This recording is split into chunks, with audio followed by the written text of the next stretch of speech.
Hello everyone, welcome to the class.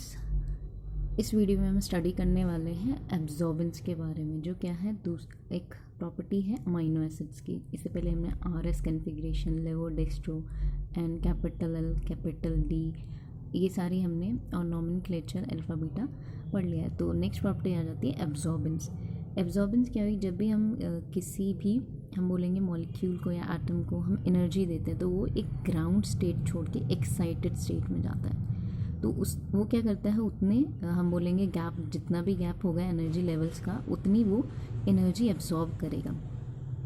इसी चीज़ पे based है हमारे कि हमारे जो कुछ अमीनो एसिड्स होते हैं like tryptophan, tyrosine, phenyl alanine, ये क्या करते हैं, एरोमेटिक होने की वजह से ये क्या करेंगे, एब्जॉर्बेंस शो करेंगे।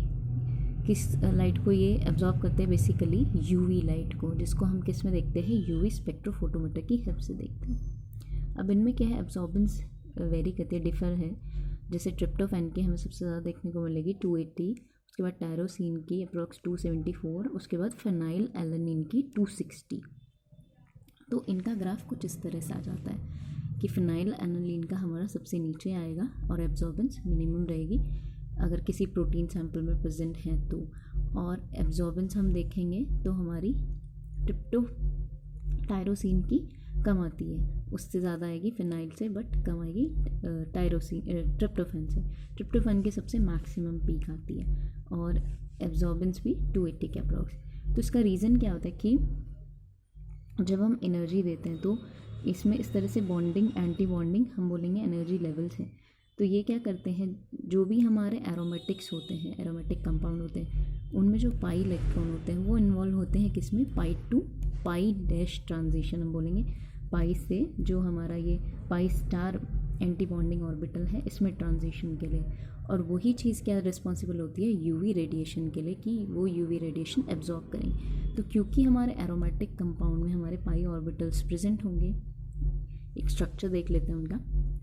जैसे सपोज यहाँ पे ट्रिप्टोफैन है, तो यहाँ पे क्या है, हमारा बेंजीन रिंग भी है और पूरा ग्रुप प्रेजेंट है, जिसको हमने क्या बोला, इंडोल ग्रुप। तो इसकी वजह से ये क्या है, इसकी एब्जॉर्बेंस इंक्रीज कर रहा है।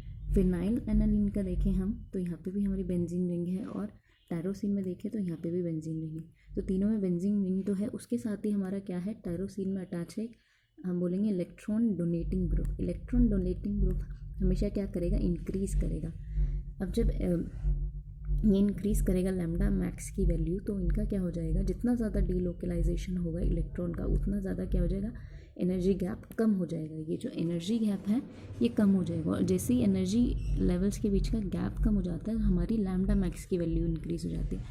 तो अगर हम देखें टायरोसिन में है इलेक्ट्रॉन डोनेटिंग ग्रुप, यहाँ पे भी ऑक्सीजन के पास हम बोलेंगे लोन पेयर है जो डोनेट करके यहाँ पे पाई इलेक्ट्रॉन का डीलोकलाइजेशन होगा, जिसकी वजह से एनर्जी गैप कम हो जाएगा और लैम्डा मैक्स इंक्रीज़ हो जाएगा। बट ट्रिप्टोफैन का इससे भी ज़्यादा होता है, क्योंकि यहाँ पर क्या है, डीलोकलाइजेशन ऑफ ये जो यहाँ पर पाई बॉन्ड है इनका भी होगा, और उसके बाद बेंजीन रिंग के साथ, इसलिए यहाँ पर क्या है, इसकी लैम्डा मैक्स की वैल्यू थोड़ी सी इससे ज़्यादा हो जाएगी।